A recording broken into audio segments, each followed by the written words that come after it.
the nonsense. I want to talk about specifically metaphysics, mysticism, a little bit about manifestation and how that changes meaning, or what sort of logically meaning conclusions that we can draw from just thinking through some basic assumptions that we live with as modern people today. So give me a second. Let me make some adjustments here to it. I want to share this in the group. And I always have to change the privacy settings. Not sure why. So give me just a second. Gives it a chance to breathe and gives people some time to jump on.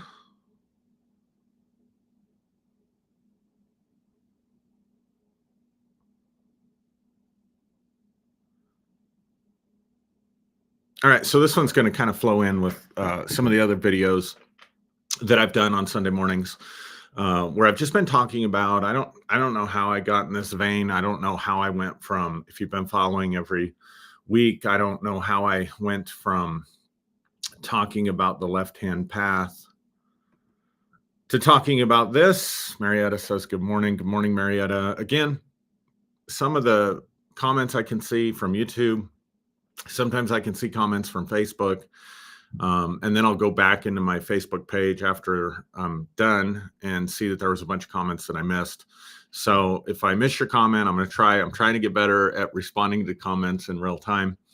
But if I miss your comments, it's because for whatever reason, I'm still not seeing them on this platform using Restream. So I'm doing it, looking at the chat and Restream and not on Facebook or on YouTube. But anyway, thank you for joining me. So my premise has been that Christianity, as we have known it for the last many, many centuries, and as certainly most of us have known it in the span of our lifetime, is, yes, it's a religion. Some people have said, have gotten touchy about it because I'm saying it's not just a religion. It is a religion, and all religions are this way. It is a religion with a philosophy. And I'm defining philosophy as our understanding of what is the nature of reality, in other words, and what that means for us and how we should then live. So as a general rule, a philosophy contains three different components to it. I went over this in a past video. It contains some statements about the nature of reality, what is out there, what humanity is, why we're here. Then it has an epistemology attached to us. How do we know this? How do we know? So in other words, philosophy starts contemplating the big questions that we all have as self-conscious beings.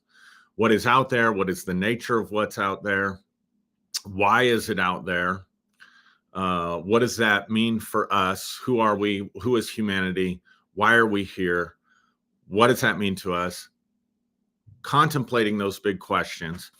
Then that moves into the epistemological dynamic of a philosophy. That is, how do we know what we know? How do we arrive at the conclusions? How do we know, if we come up with answers to these bigger questions in life, how do we know that we've got the answers right? And then ultimately, at the end of the day, a good philosophy will also include so what? Okay, we know what's there. We know that we've got a good methodology for asking the questions and thinking through the questions and coming to the conclusions that we've come to. And then, so what? What do we do with that? And that leads into, how shall we then live? That leads into ethics and values and things of this nature. And so if you look at that, and I've been comparing Christian philosophy, faith as a philosophy. That's probably a better way to say it, because certainly Christianity is a religion. But when we talk about the word faith today, and for the last, since the 4th century, when we would talk about faith or belief in a Christian context, we are talking about believing a philosophy. Whereas, and I showed this in past videos, Jesus, when he talks about faith, is not talking about a philosophy at all. The philosophy is completely irrelevant. And I show how in Matthew chapter 8, and I think it's Matthew chapter 15, there's only 2 times in the Gospels that Jesus points out someone as an example of having great faith. And one is a Roman centurion. Jesus says, I've not seen such great faith, right? Not even in Israel. And then the other one is a Canaanite woman. So we know that both of these people are essentially pagans. They are not monotheists. They don't come from a monotheistic culture. And so Roman centurion, as a Roman, would have worshiped the state gods, would have worshiped local gods, potentially, or believed in them, and would have also had family gods that homage would be paid to, and maybe sacrifice would be given, and prayers would be said to. So very polytheistic, very many gods. And certainly, for sure, there was no prayers or offerings, at least that we know of, that were made to Yahweh or made to Jehovah or made to what we call today the one true God. So we got a Roman centurion who doesn't believe at all in the one true God, most likely wasn't circumcised, because that was part of what you had to do as a male, or what you did to the baby boys, or if you converted for some reason to Judaism, circumcision was the sign of the covenant. So there's no belief in Abraham or Abraham's covenant, nor in being Abraham's seed. And this is important because according to the Old Testament, if you go back and you look in Genesis chapter 12, Genesis chapter 15, Genesis chapter 22, the whole foundation of God's relationship with Israel is centered in God's relationship with Abraham and Abraham's seed. So in Genesis 12, God says that he'll bless Abraham, and that whoever blesses Abraham will be blessed. Whoever curses Abraham will be cursed. And then in Genesis 15, he says that he's going to bless Abraham and Abraham's seed, Abraham's descendants. And then he confirms that promise one more time in Genesis chapter 22. And the sign of the covenant given in Genesis 15, in other words, what would qualify a person as Jewish, or what would qualify them as the seed of Abraham, as an heir according to God's covenant with Abraham, was this rite of circumcision. So you have a Roman centurion who's not a monotheist, who's a polytheist, and in their pantheon of gods, Yahweh is not included. Yahweh is not recognized at all. And even if Yahweh was recognized, there was no covenant between the Roman centurion. There was no right to the blessing of God that was promised, the blessing of Yahweh, the blessing of El, the blessing of Jehovah, whatever you want to call. Today it's just God, just the one God. There was no promise of the blessing to this Roman citizen, and yet he has a servant. He approaches Jesus and says, my servant is at home at the point of death. And Jesus says, shall I come and heal him? Now, we know for sure from the other gospel accounts, because this is in at least one other gospel account, if not 2 of them. I can't remember if Mark and Luke both have this or if it's just Luke.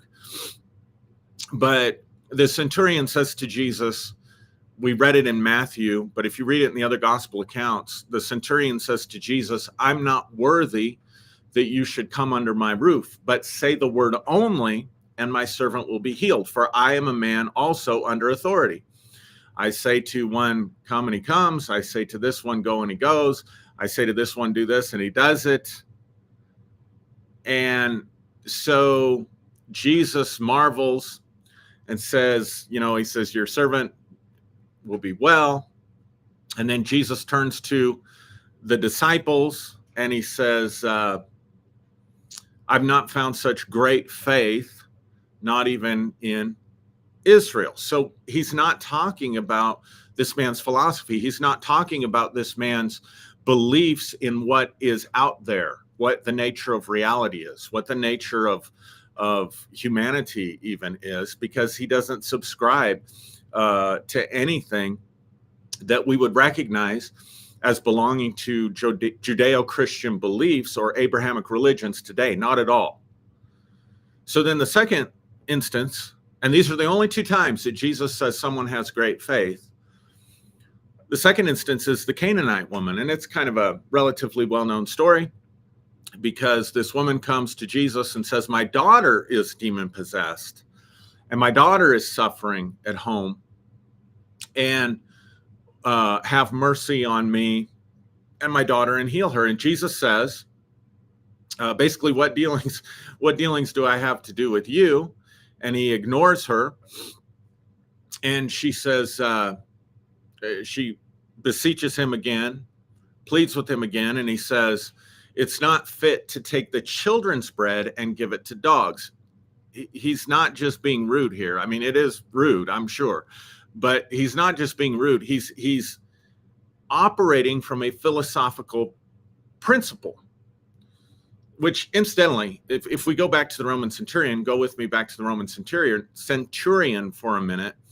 Jesus not only says that this centurion has great faith, but he says many will come from the east and the west and the north and the south, and they will sit down in the kingdom at the table, meaning they will be the heirs and the partakers of God's promises, Yahweh's promises to Abraham. And he says they'll sit down to the table and they'll partake of the blessing of the kingdom of God. They'll partake of the blessing of this feast, while those who have the right to it, those that have the right philosophy, in other words, will be cast into outer darkness.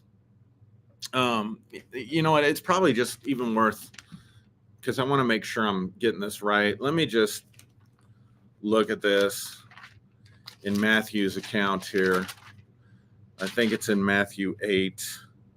Yeah, Jesus says this. He says, truly I tell you, so after this encounter with the centurion, truly I tell you, I've not found anyone in Israel with such great faith. So Israel has the philosophy right. They have the statements of faith right.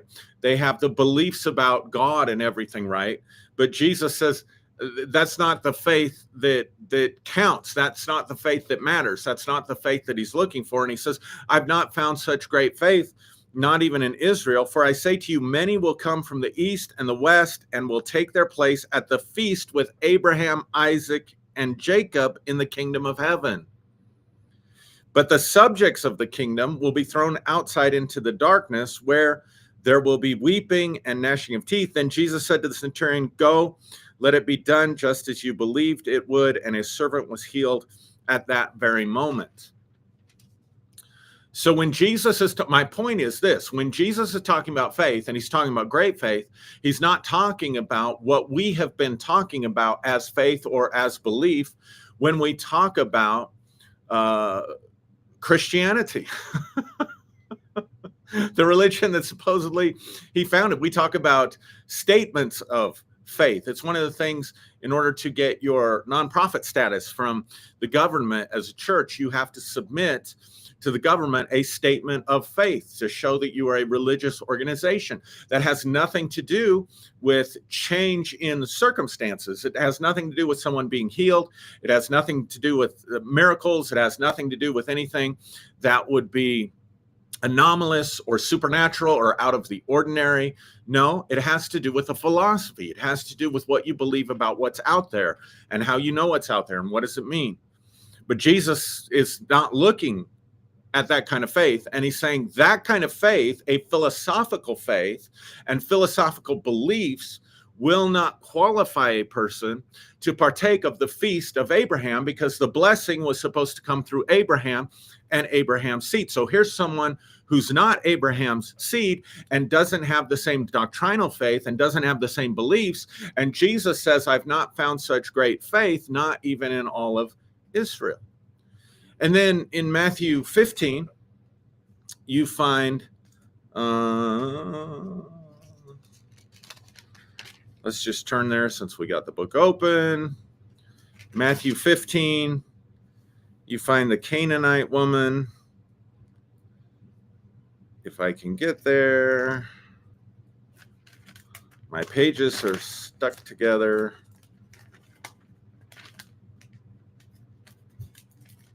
Darn.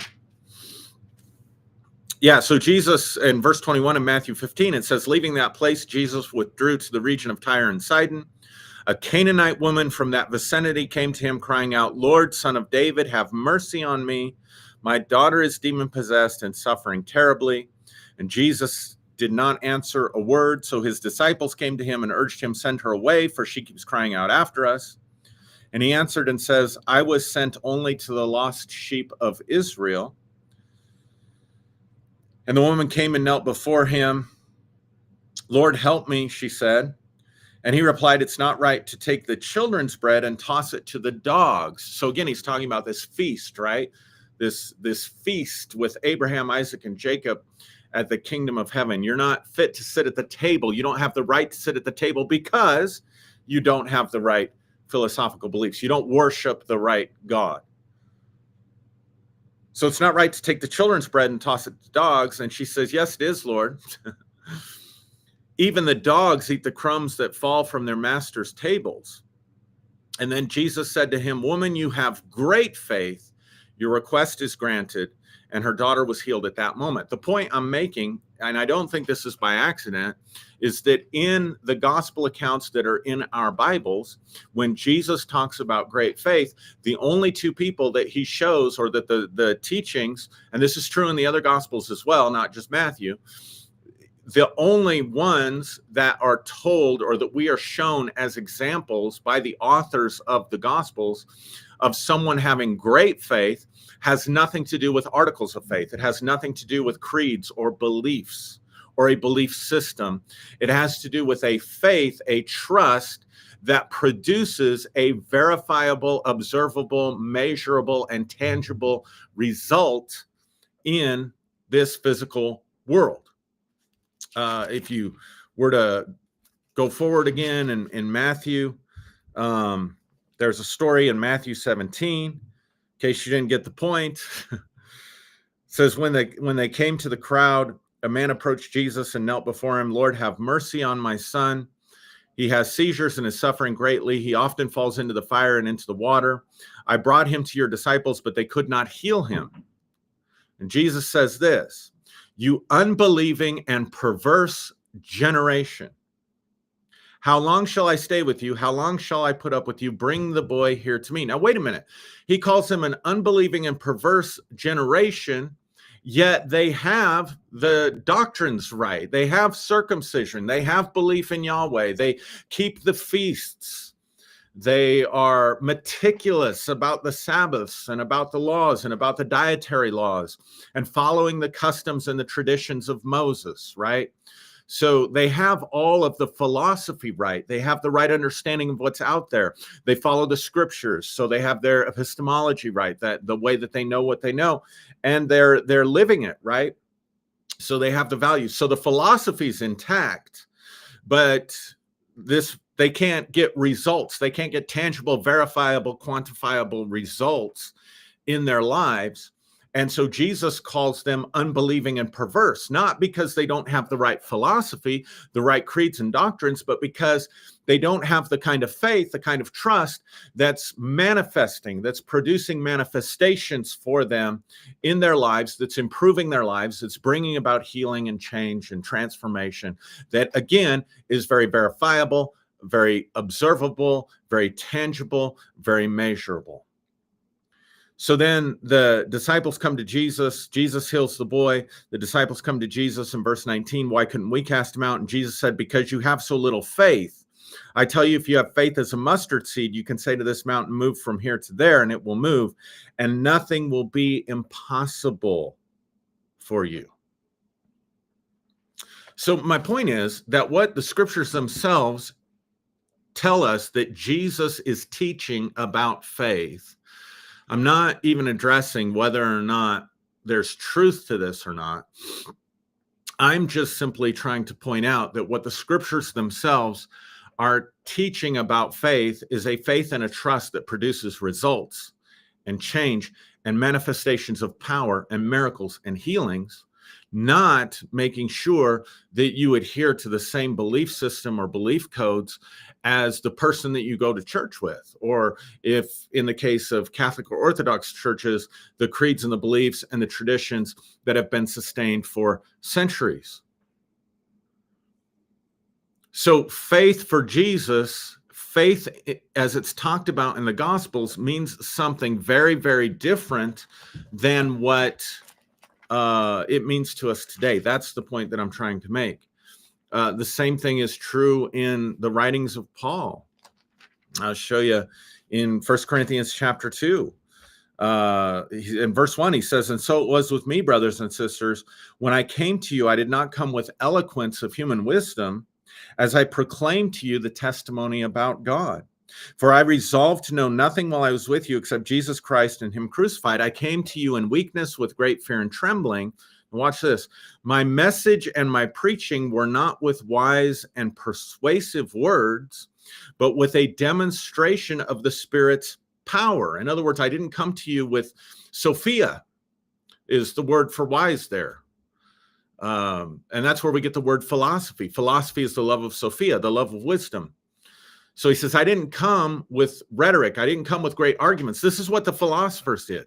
So Paul in Corinth is specifically distinguishing the hallmarks of his message as being very, very different from that which is just a philosophy, because he says, I'm not coming with persuasive arguments and human philosophy, wisdom. But I came to you with a demonstration of the Spirit and a demonstration of power. And then he goes on and says, so that your faith might not rest on human wisdom, philosophy, but on God's power. So in other words, what he's saying is that his message was verifiable. His message was provable, not because he had the best philosophical argument or the most logical argument or the best statement of faith or the most appealing form of rhetoric or the best logic, but rather he was able to produce a demonstration of the Spirit and power. And then by believing in that message, their faith then would be in the power of God and not in the wisdom of men. So he draws a direct distinction between philosophical faith, philosophical beliefs, and beliefs that bring about a demonstration of the Spirit and power. So when the Bible is talking about faith, it's not talking about what emerged, not at all, what emerged in the 4th century that we now call and know as Christianity. Because Christianity, as we know it and as we call it, the faith itself originated in the 4th century with the Nicene Creed. So for centuries, I want you to think about this, for 300 years, longer than the United States has been a country, Christianity was essentially a fellowship. There were various different groups and sects of people who followed the teachings of Jesus or believed in Jesus in some form.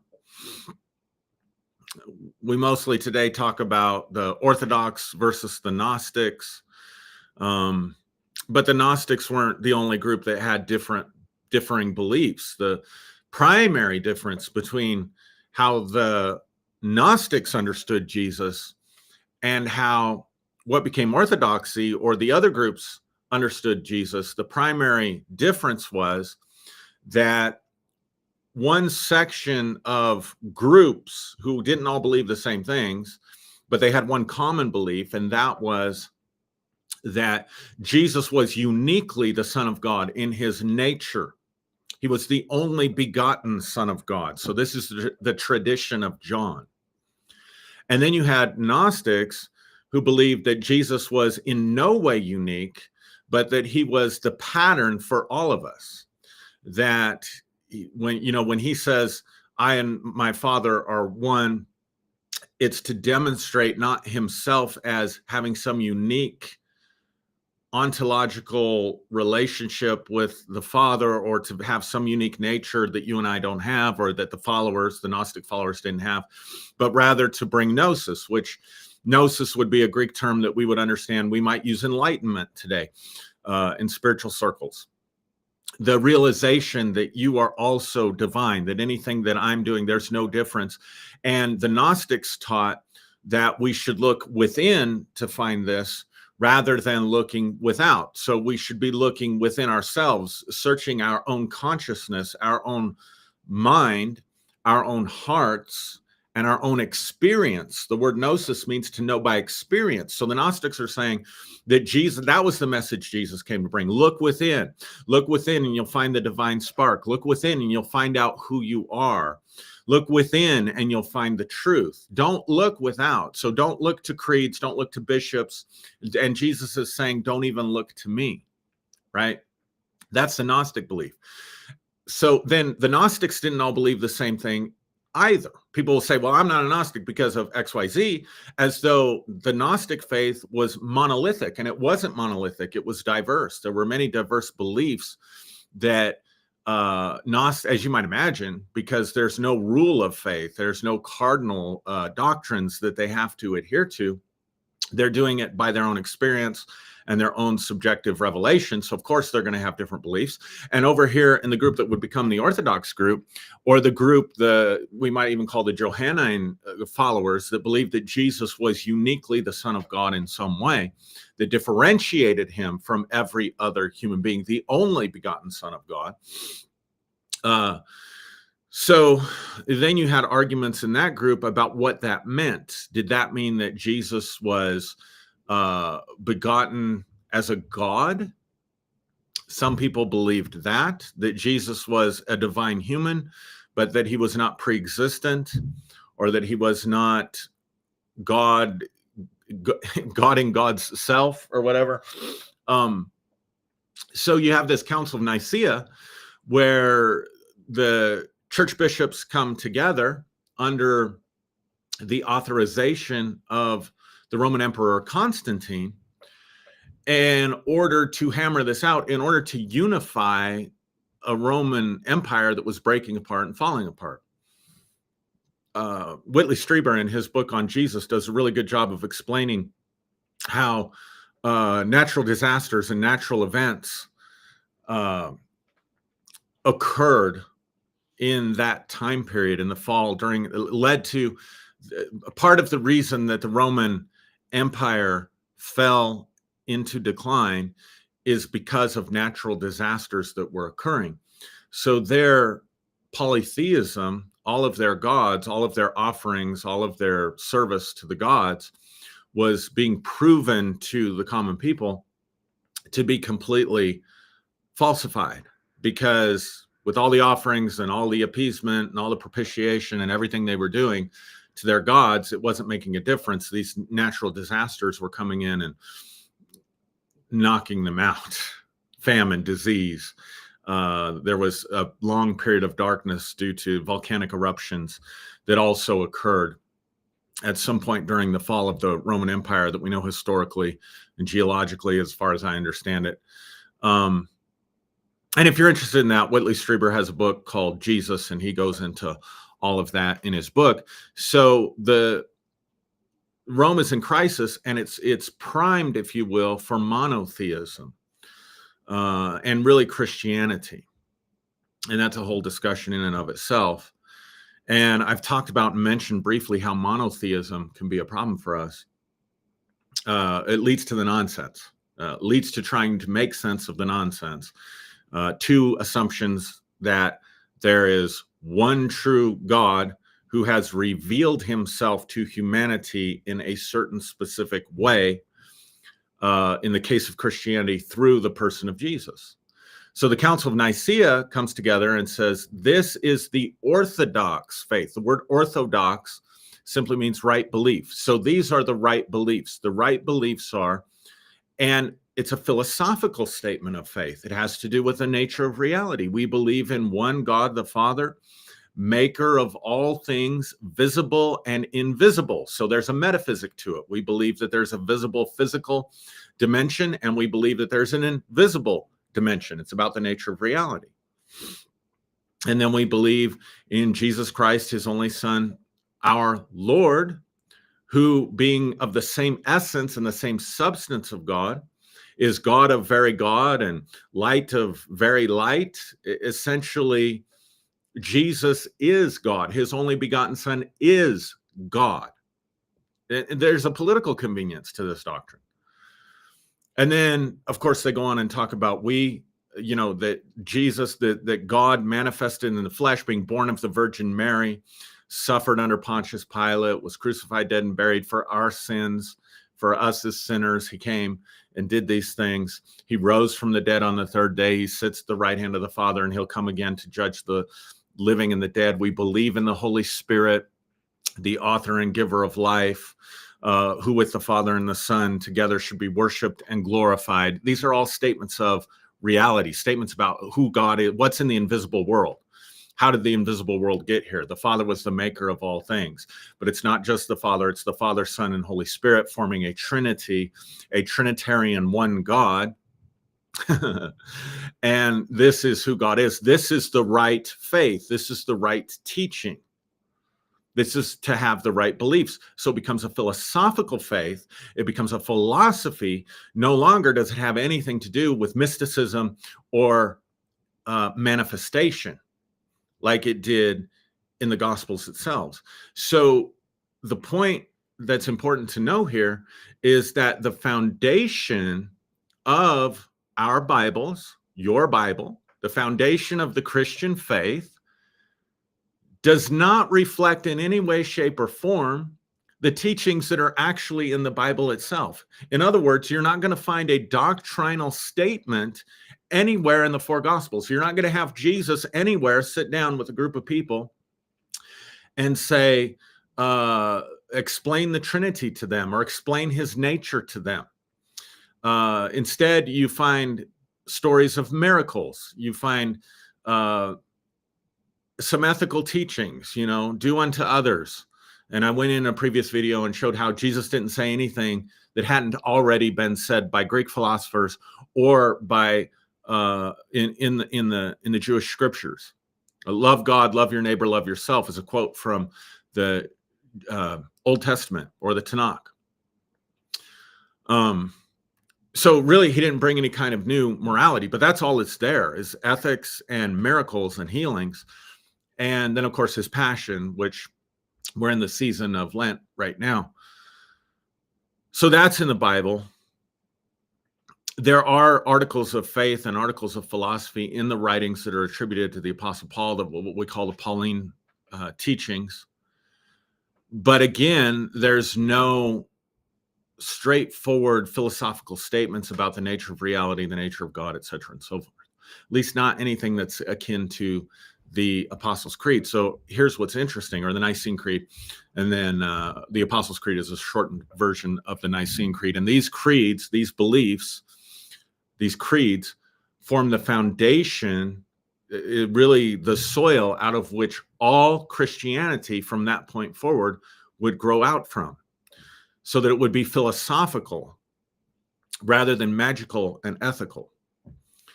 What's missing from these church councils, what's glaringly missing from the Nicene Creed and the Apostles' Creed is any encouragement towards great faith, any statements about demonstration of spirit and power, any statements about miracles.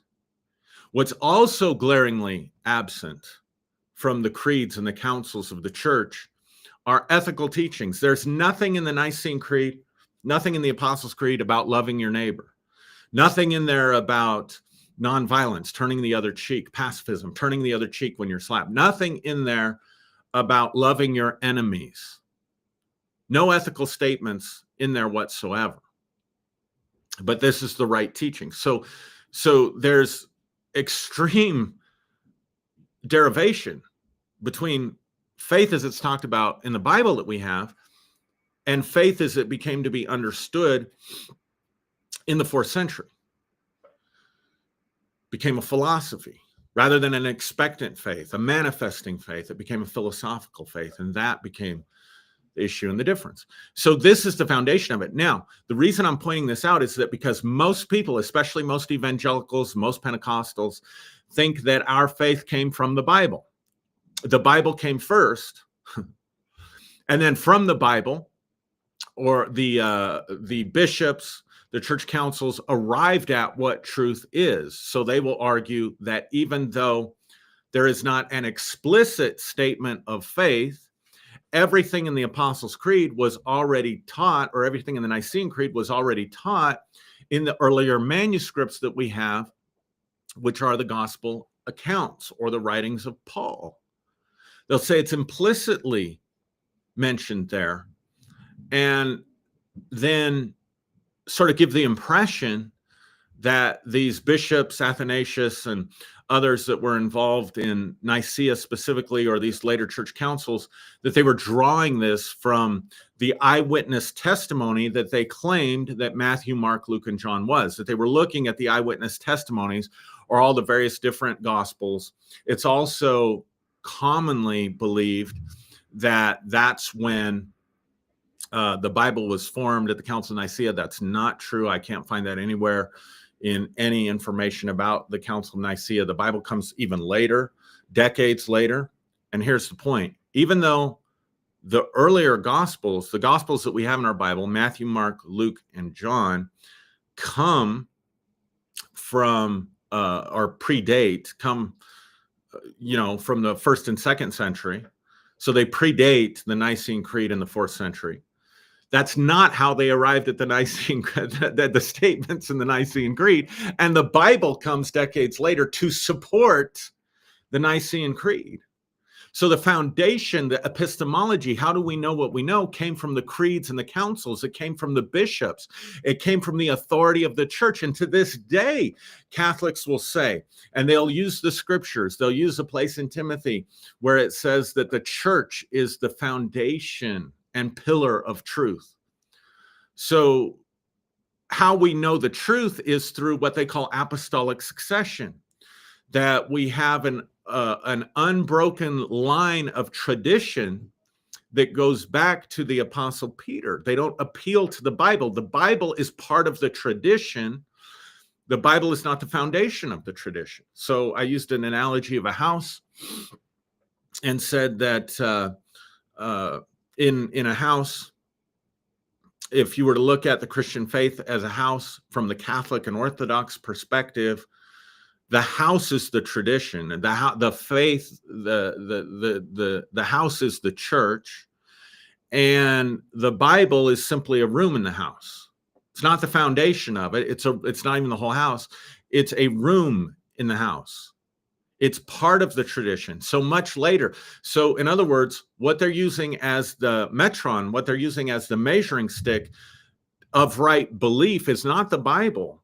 The Bible comes later. What they're using as the measurement of right belief is their traditions and their philosophy.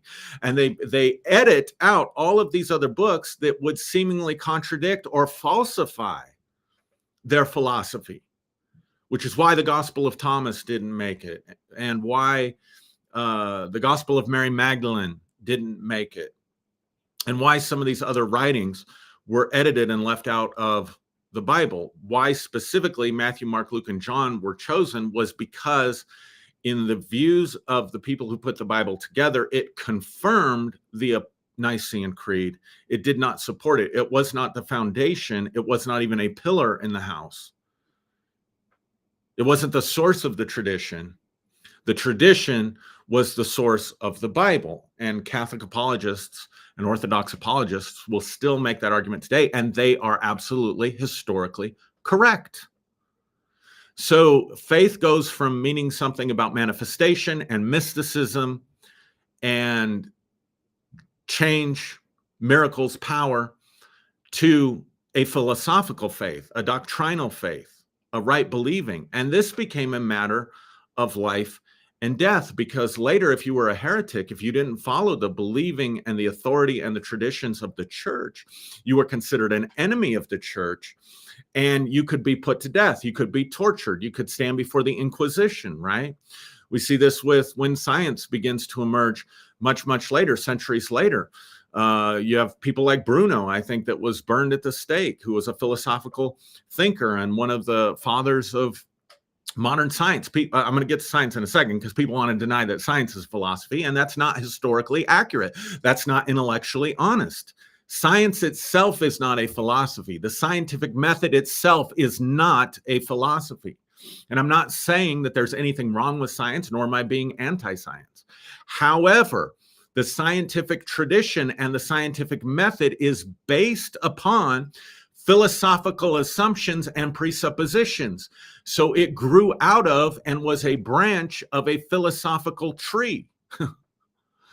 So while, yeah, it's probably incorrect to say philosophy or science is a philosophy, that would be reductionistic, but to deny that science comes from philosophy and comes from assumptions and comes from presuppositions is also reductionistic. It's an ignorance of history, it's an ignorance of philosophy, and it's a false statement, and it's intellectually dishonest. Back to Christianity and Christian philosophy.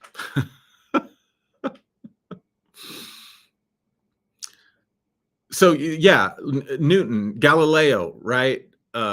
These guys were in conflict with the church. The group in France, I forget the name, but during the Crusades, the group in France that was wiped out, they were Christians. They just didn't have the right belief. They didn't have the right faith.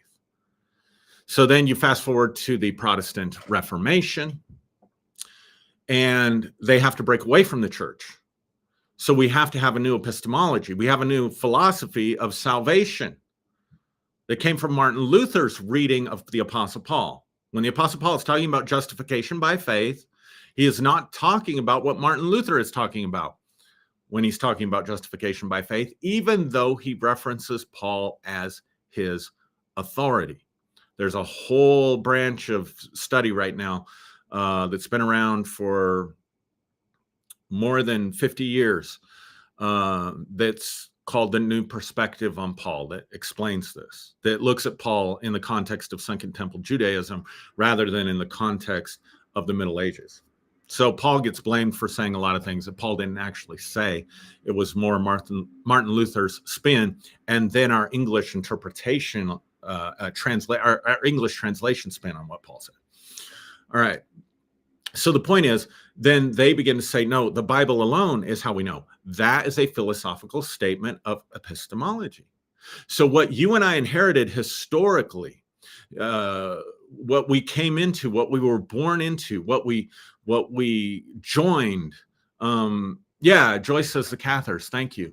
The Cathars. Yes, that was the group that was wiped out. I said I was going to try to respond real time.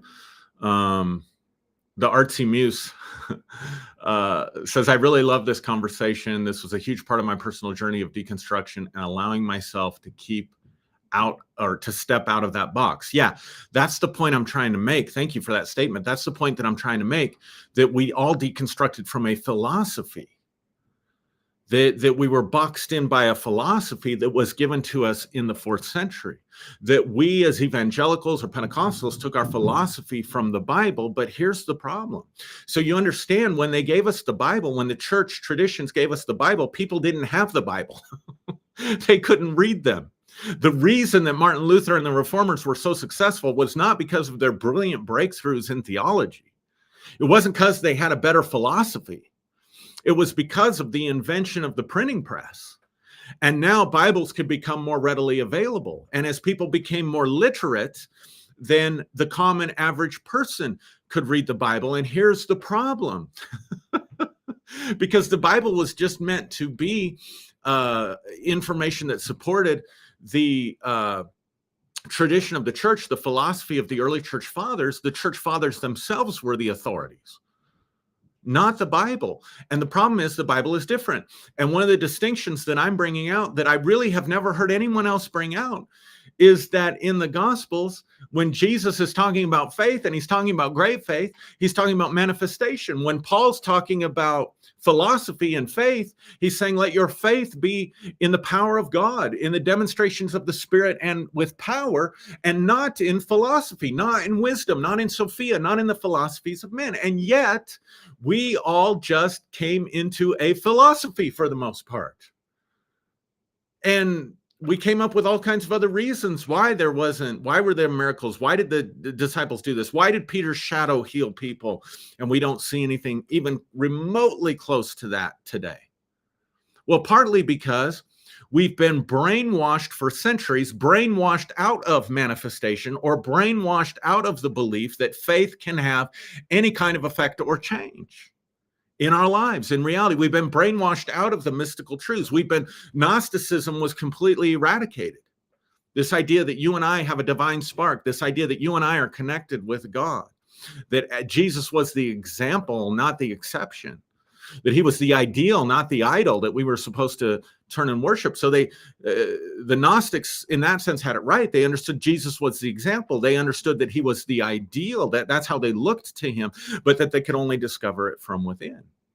And so we haven't had anything like that for centuries.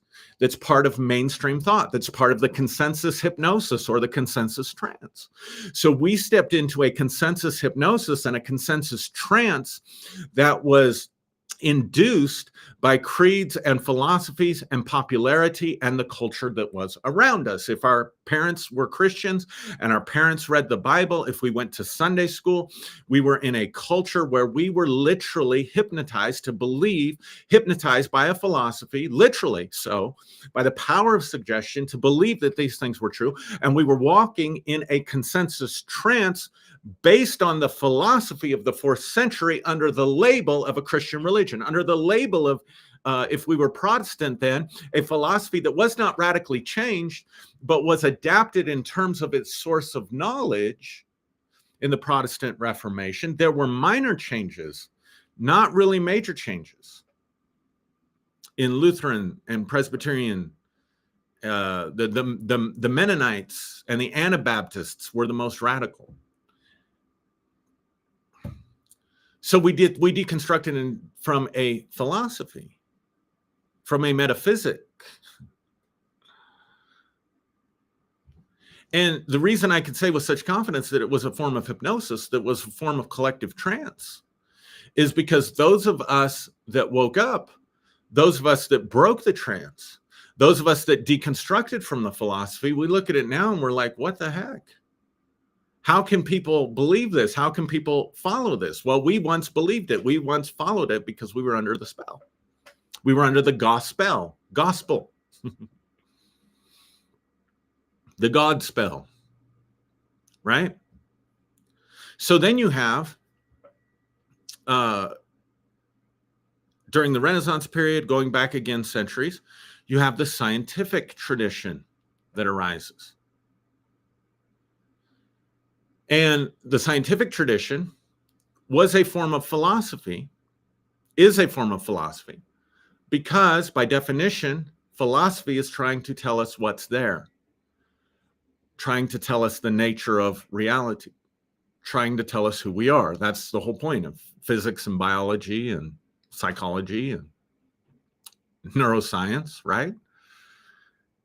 And it's a philosophy that worked extremely well. But there was also political reasons why it became physicalist only or materialist only. So that it's changing today. It's changing today in somewhat the same way that Christianity was reformed. We're seeing a reformation of science and a blending of science and spirituality.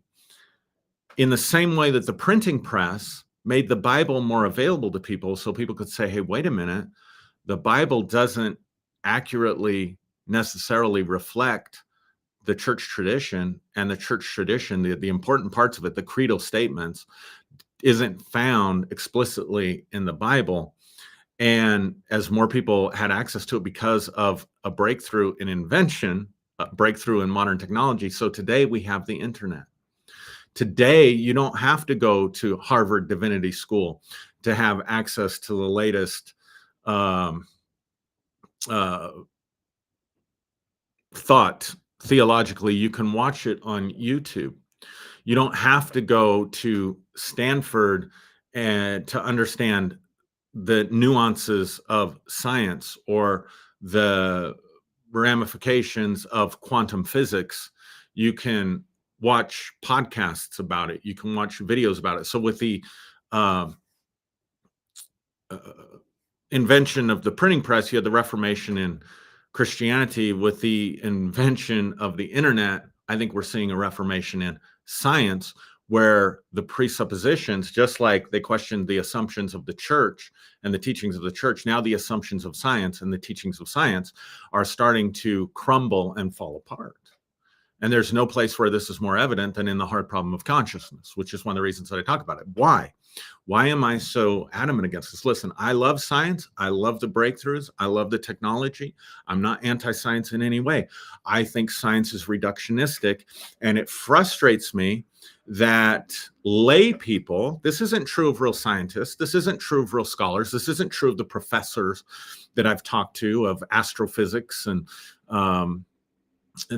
people that really devoted their lives to the study of science. This doesn't hold water with the scientists themselves that are on these podcasts that recognize there are philosophical assumptions and philosophical underpinnings to scientific materialism. And the assumption of the philosophical assumption and trance and hypnosis is physicalism, materialism. So physicalism is comforting in a society that's been philosophically dominated by a religious tradition that has used fear and intimidation and violence, either physically, emotionally, spiritually, or politically, or in any other way, to force its beliefs onto a society and say, this is how society has to operate. So even though what we would call the fathers of science philosophically, most of them had a belief, a lot of them were Hermetic, and Hermeticism is a different belief in God that's other than the religious belief, that's part of the Western tradition, part of the Western philosophical tradition that they were trying to bring in, but it was more necessary, I guess you could say, in order to break free. If we have physicalism, if the universe, the material universe is all there is, then there is no God. There is no judgment. There is no moral law, absolute moral law. There is no need then to listen to the church or follow the church. Remember, these people were risking their lives to do this. So I'm not being hard on them at all. I'm just saying that it's time for, or that it's not just time, there is a reckoning that's happening in a recognition that maybe the assumption and the presupposition upon which the tree of philosophy out of which science today has grown its branches is a hard and fast belief in physicalism and materialism, that physics is all there is, that the material universe is all there is. And by doing away with that, we do away with the problem of God. We don't even have to think about it. And because we've had so many advances, we can just say, we're right, there is no God. Not realizing that they're actually making the same mistake and participating in the same type, at least according to structure, of mistake that religious people are, that they're so condescending towards and have their nose in the air towards and are flaunting. And I don't blame you. I don't blame you one bit, because the church has done that to us, and we did that in the church to you guys for centuries. So I get it. I understand it. I just am trying to point out the hypocrisy in it. That's all. And be an equal opportunity offender here. Alienate the religious half of the audience and alienate the atheist half of the audience. Great job, Aaron. But if you're really seeking truth and logic and intellectual honesty and the price of so physicalism says the world of matter is all there is, and we are simply born of the world of matter. We are simply born of physical processes that take place in our bodies and give us life, and our consciousness is merely the result of physical processes that happen within our brain. And so we are completely at effect. We are not at cause at all. We are completely at effect when it comes to our participation in the physical universe, because the physical universe is what created us. I believe in a creator. I just don't believe in a metaphysical creator. I don't believe in an invisible creator. I don't believe in one creator, maker of all things. The universe created me. Evolution created me. So I don't have to worry about death, because when I die, I won't even know that I existed. There will be nothing. And I don't have to worry about judgment. I don't have to worry about the decisions that I'm making coming back on me. I don't have to worry about karma or future lives, or think about past lives, or think about any of these bigger questions in life. It's just very simple. It's very settled. This physical universe is all there is. And that's a very comforting, convenient, simplistic way to think. And it's that's why it almost becomes, we say, well, in some respects, atheism has become a religion in and of itself. Well, there are similarities in that both are philosophies, and both have philosophical assumptions that are underpinning them. So for the Christian, they say, we got here because of God. And we say, well, then what caused God? We start thinking through cause and effect, because we are conditioned through Aristotelian logic to think that everything has cause and effect. But that's a whole other podcast or a whole other episode. So we say, well, God always was. There was never a time God wasn't. Well, okay. Why is there something instead of nothing? If there's no God, why is there something instead of nothing? Why are we here? Why is this physical universe here? And they'll say, well, the physical universe has always existed. Materialism has always existed. And it just is the way it is because that's how it is. In evangelicalism, we would look at the Bible, where Paul said all scripture is inspired by God. Why do you believe the Bible? Because the Bible itself says that it's inspired, and we would say that that's circular reasoning. The truth is, you cannot escape circular reasoning, because why is there something instead of nothing? So the physicalist will say the same thing. We know the physical universe is all there is because when we've studied it, the physicalist universe is all we've seen. So the physical universe itself tells us that the physical universe is all that is. In the same way the Bible tells us that it's inspired. But you can't get around that same kind of assumption, that same kind of circular reasoning with physicalism. Because how do you know? Ask yourself this question, honestly. If you're listening to this and I'm upsetting you, I'm rubbing the cat's fur the wrong way with you, ask yourself honestly and be intellectual honest. And if you're not going to be intellectually honest, then don't take shots at Christians and people for doing the very same thing that you're doing, in this case, circular reasoning. How do you know that the physical universe is all there is? Let's just do it this way.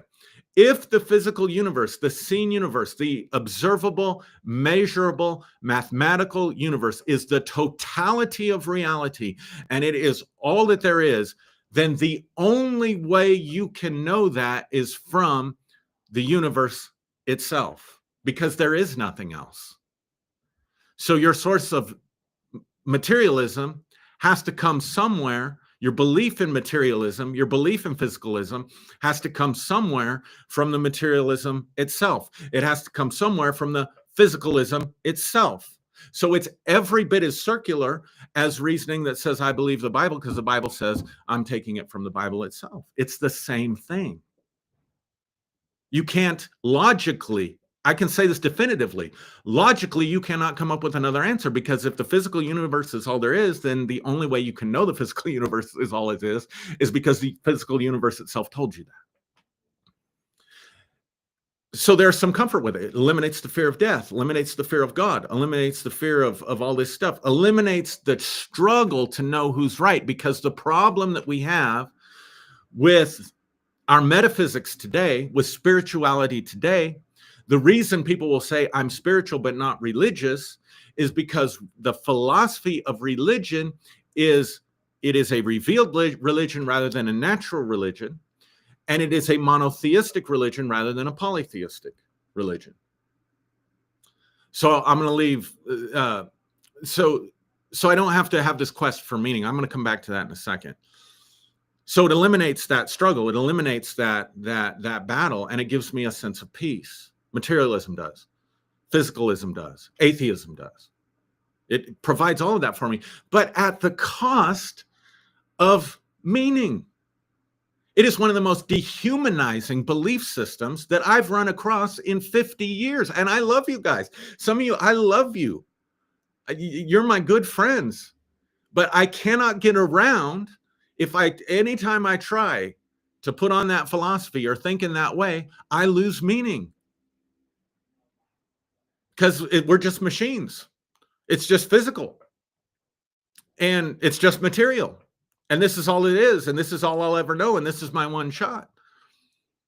So as I progress more in life, all the wisdom that I've learned, all the traumas that I've been through, all the experiences that I've had, everything that I've gained through toil and blood, sweat, and tears in this life, it's just over like that.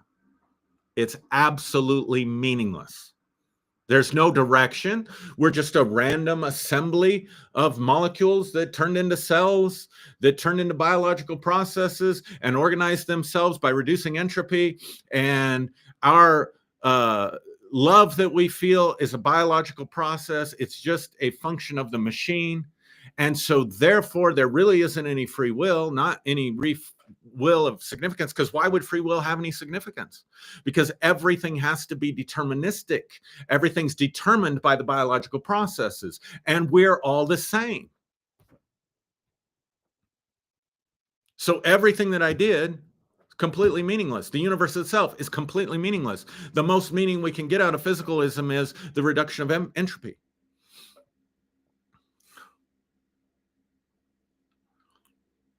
What was it I said I was going to come back to? I really wanted to come back to that. So, all right, let's just contrast religions. I'm getting into metaphysics, manifestation a little bit, mysticism a little bit, but getting into the metaphysics, the nature of what's there, the philosophical aspects. I have a philosophy. My philosophy is built on assumptions, and my philosophy is built on some level of circular reasoning because I can't see any way out of that. I either have to assume. So all scientific experiments begin with the assumption that everything can be measured. They begin with the assumption that everything is quantifiable, that everything can be put into a theorem or mathematical formula, that everything can be understood in terms of correlation or causation. Those are the assumptions. The universe is all there is. That's an assumption. Anyway, the problem that we run into when people that do comparative religions, they talk about essentially two different types of religion: revealed religion and natural religion. Spinoza's God. Anybody that's ever heard, the quote from Albert Einstein about Spinoza's God, that's based on a religion of naturalism, naturalistic. Shamanism would be a naturalism religion. Paganism, neo-paganism, a natural religion. Hermeticism, a natural religion. Judaism's a revealed religion. Christianity is a revealed religion. Islam, even though it's considered a natural religion, is, in my view, a revealed religion. Mormonism, revealed religion. What are we talking about, revealed religion? Revealed religion says that God has created us, that the universe is not all there is, that God exists, and there's one God that is personal to us, that we can have a relationship with, that we're allowed to have a relationship with one God. And this one God has revealed himself to us. In our case as Christians, he's revealed himself to us in the person of Christ. or from the Bible, right? Or from the church tradition. That's where the revelation resides for the Catholics and the Orthodox and the church until the Protestant Reformation. The revelation of who God was resided within the creeds and the traditions of the church, of which the Bible was a part. Then Muhammad comes along and has a revelation, has an encounter with an angel and says, no, our religion is right. Or the Jews say we don't believe in Jesus as the Messiah, so we go back to Moses, and God spoke to Moses. So in all three cases, there's one person who receives this revelation. Therefore, it's not natural. It's not something that's accessible and available to all of us, which is why Gnosticism didn't win the day with the Orthodox Church, because if the only way we can consolidate a rulership is to bring it under one heading. And the only way to bring it under one heading is to say that there's one God with one revelation. And we have that revelation. So therefore, if you don't think and believe and philosophize like us, you don't just have a different approach, a different take, a different viewpoint, different thoughts or different values, you are opposing God himself. So one person gets revealed, one God. What? Look at the oneness. One God, one person, in this case, Jesus, one institution, the church, one faith, one Lord, one baptism, one God above all. That's a creedal statement from the Bible. You see it? So it's revealed to these people, and the rest of us don't have it, and nor do we have access to it. We only have access to it through people that hold the revelation, that hold the truth. We only have access to it through the church. We only have access to through Jesus Christ. We only have access through Matthew, Mark, Luke, and John, or the writings of the Apostle Paul. So we have to kind of grope in the dark to try to find our way. And this is why religion can be so frustrating, because who's right? Who has the right revelation? But that's founded upon monotheism, that there is only one source or one God or one truth or one perspective that's right and that's accurate. Prior to this, a lot of religions were nationalistic, but they were based on nature. They were nature-based religions. Most groups that were conquered by the church had some form of a nature religion. In other words, they were naturally attuned to the spiritual world. Neuroscience is now showing us this. There's new study. There's not new studies, but there are new ideas coming out in neuroscience, and there's strong scientific evidence that there are parts of our brain that correlate with spirituality, that correlate with the unseen realms, that correlate with mysticism. And these are wide open in children.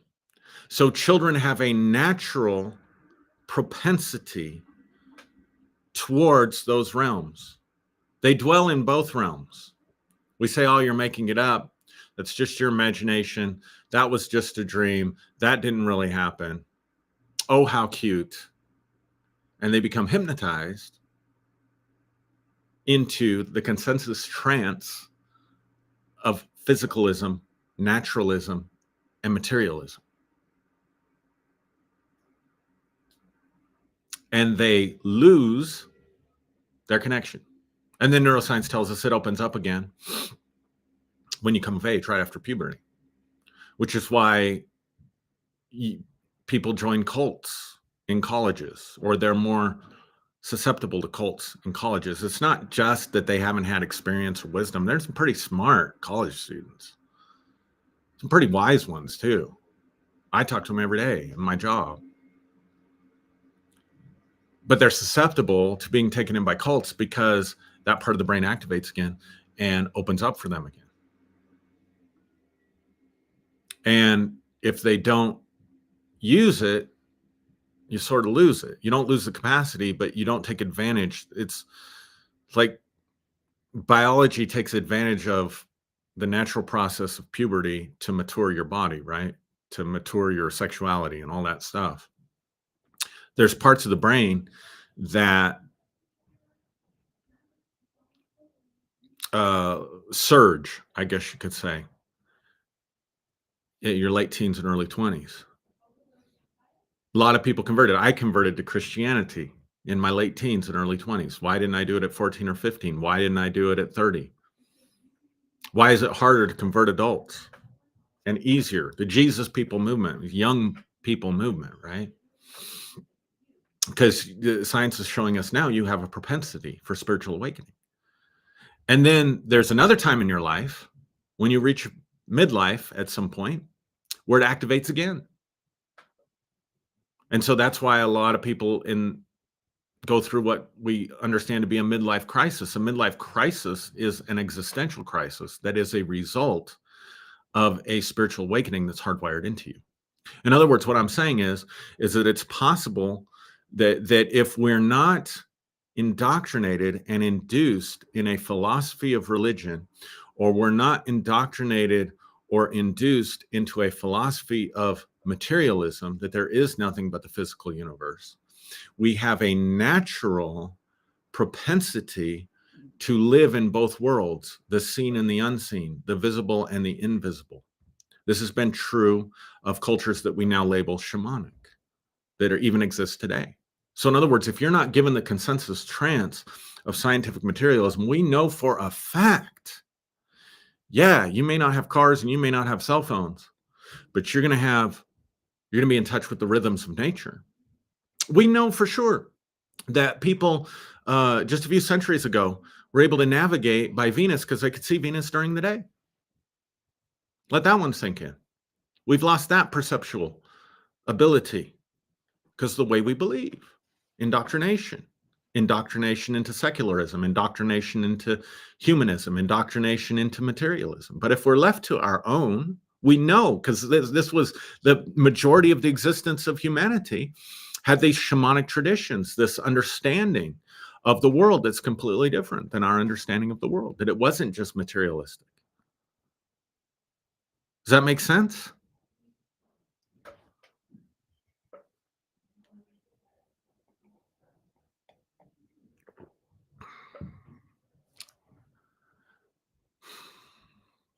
So all I'm trying to say is it doesn't have to be one or the other. It seems like those are the only two on the menu. What I'm advocating for is that there is a metaphysics that we can return to that is more natural to us. And there doesn't have to just be one way that's true or one way that's right. Most polytheists, people that believe in more than one God, just understand the term God differently.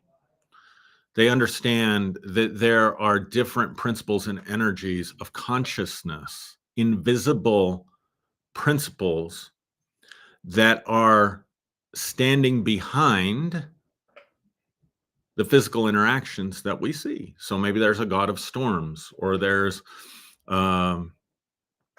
nature spirits.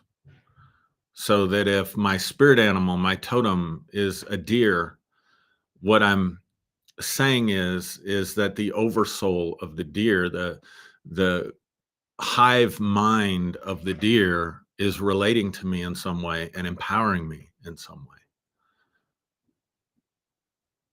If we believe as above, so below, we have to look at the tremendous, those of you that are into Hermeticism, the Hermetic axiom, as above, so below.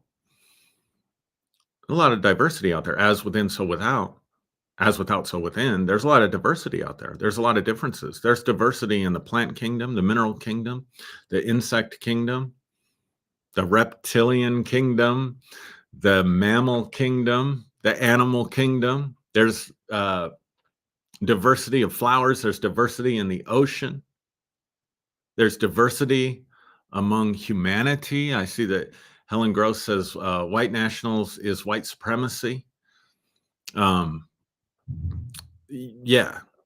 So, but we're different, right? We're different. Even we're all human, but there's differences. There's diversity amongst us.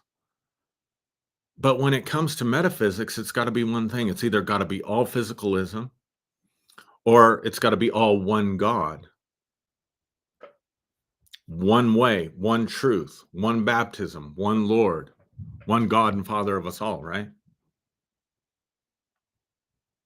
I don't think we would naturally arrive at the conclusion of monotheism. I don't think we would naturally arrive at the conclusion that inside this monotheism is some revealed religion. And if we do away with those presuppositions, if we do away with those, then we do away with all the nonsense.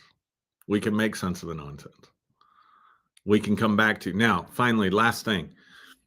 I do believe in expectant faith.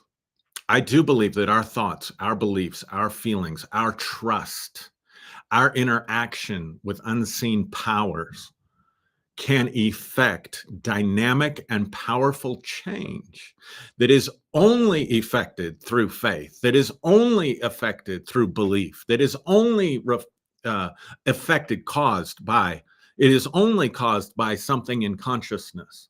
It is only caused by thoughts and feelings. It is only caused by something interior affecting and causing the change, the synchronicity, the miracle, the demonstration, if we want to call it that, of the Spirit and power.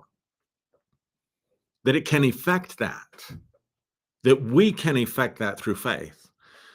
The Jesus kind of faith, right? Without the Jesus kind of philosophy, whereby we can manifest. I do believe in God, but not in the same sense. I do believe in the gods, but not in the sense that people probably think. And I do believe in expectant faith and faith for manifestations, but we have no framework for that. We were not given a framework for that in the church, and we were not given a framework for that in school. Most of us were not given a framework for that in our families. Most of us did not have any kind of practices that were available to us when we were coming of age, and our spiritual perceptual gates were wide open, and we were the most receptive for that. So we get stuck in one of these two things, and neither of them are conducive to helping you develop great faith. Neither of them are conducive to helping you develop a healthy relationship with what the Henry Corbin called the imaginal, or what shamans called the dream world, or what the creeds called the invisible realms, or what we call the spiritual realm. None of it is conducive to developing that aspect of our humanity. So anyway, in the future, what I'd like to do is look at how do we develop that. Realistically, what's a path and a method? But before we can even begin that, there needs to be a deconstructing from philosophies, and we need to satisfy that logical, rational part. Here's my last point. Everything, regardless of what you believe, whether you believe in an invisible world and a visible world, that is an assumption. That is a presupposition. You have reason to believe it, good reason. I think we have good reason to believe it, but it's still an assumption. If you think that material physicalism is all there is, that is still an assumption. If you believe there's one God who's revealed one way and one truth, that is an assumption. If you believe that God always was and created everything, that's an assumption. If you believe that the universe always was and it just organized itself by reducing entropy and life came into being and then evolved. I'm not saying evolution is an assumption, but the foundation of it, that this world is all there is absolutely an assumption. It's an assumption in the same way that people from a shamanic culture assume the imaginal world and the dream world is real or more real than this world. They've got just as much evidence and just as much reason to believe that as physicalists have to believe in evolution. Both have their evidences, both have their proofs, both begin with assumptions. So how do we know what's true? Maybe we need to quit thinking about it that way. Maybe all of it's true. Maybe all of it's true. Is it really a big deal if people hold to physicalism and hold to materialism and they never experience the unseen forces and dimensions? I believe that is a very underdeveloped human being. And by that, I mean very intelligent, very smart, very mature, probably very wise. But a whole aspect of their being, in my view, the spiritual aspect that I'm assuming exists, is completely atrophied and dried up. So therefore, they're underdeveloped. So anyway, love to know your thoughts on this. Hope this was helpful. I need to jump off. Let me know your thoughts. Let me know if you want to continue in this vein with these discussions, or if you want to go in a different direction or something. And I'll be happy to see what I can do to adapt to that. Thank you for joining me. If you haven't joined the New Day Global Facebook group, I'd encourage you to do that. You can find us on Facebook under New Day Global. It's a private group, and I usually do one extra video a week that only goes in that group. I do talk a little bit deeper and more personal in those videos than I do what I'm making available publicly. But any of you that spent time with me, any of you that liked, commented, didn't like, hated, but still commented, I appreciate you. And I will be with everybody for Sunday.